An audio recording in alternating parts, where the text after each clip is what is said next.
traded to the Pittsburgh Steelers. Welcome back to Couch Casual. Um, Quick reaction to the DK Metcalf trade.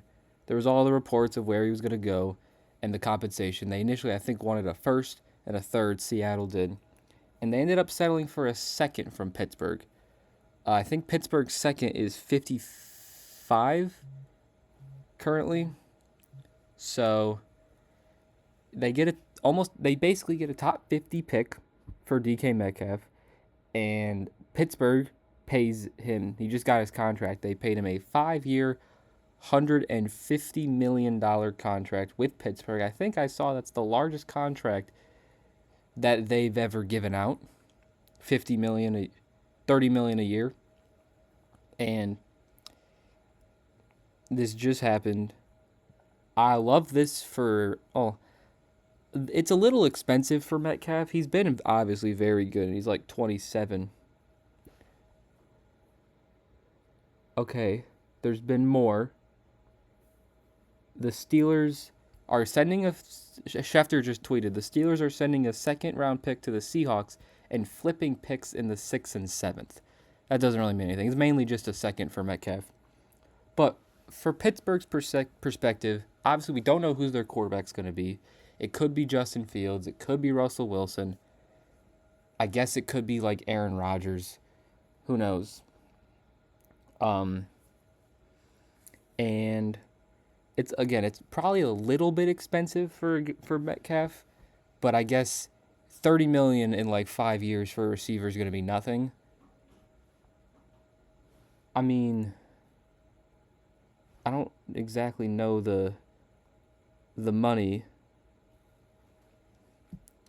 but I know it's a quarterback position, but Josh Allen just signed a 6-year, $330 million contract. But similar positions, Davante Adams just signed a 2-year deal for $46 million with the Rams. A really old Davante Adams just signed with the Rams for about $23 million a year, and a 27-year-old DK just signed for like $30 million a year. So when you look at it that way, it's not actually that bad of a contract for Pittsburgh.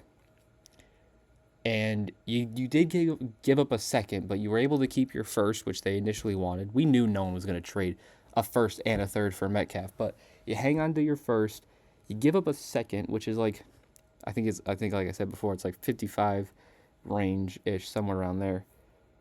And you now get a top-tier receiver to pair alongside George Pickens. So whoever the quarterback is, they got two great guys, and you still got Pat Freiermuth. Who knows what's going to happen with the running backs, because Najee's a free agent. But I think I'll give this trade for Pittsburgh, I think I'll give it a B plus for Pittsburgh. Mainly because although it's similar to an old Davante Adams contract, it still seems a little bit expensive, and you did have to give up a second. So I'll give it a B plus for Pittsburgh. And honestly, if you're Seattle, you don't have your quarterback. You lost Tyler Lockett. You got a second in return for Metcalf. They just signed Ernest Jones, as I saw, so they freed up some money, or they avoided having to pay Metcalf a bunch of money, so now they could pay other guys. Who knows what's going to happen with their quarterback situation, but I'll probably give, since they kind of had to trade him, it seems like they were going to trade him, like almost had to, you got a second round pick, so I'd give Seattle a B minus. I'd give Pittsburgh a B plus and Seattle a B minus from this trade. And that's just a guess. I wish I could talk more about how this means for the teams, both teams, but we don't know the quarterback of either the Seahawks or the Steelers. So it's kind of hard to look at this Steelers offense with Metcalf and Pickens when you don't know who their quarterback's going to be.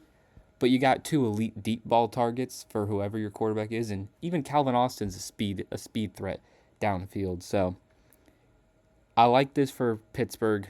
I don't hate it considering you got a second out of if you're Seattle. And I guess I'll see you guys next time. Peace.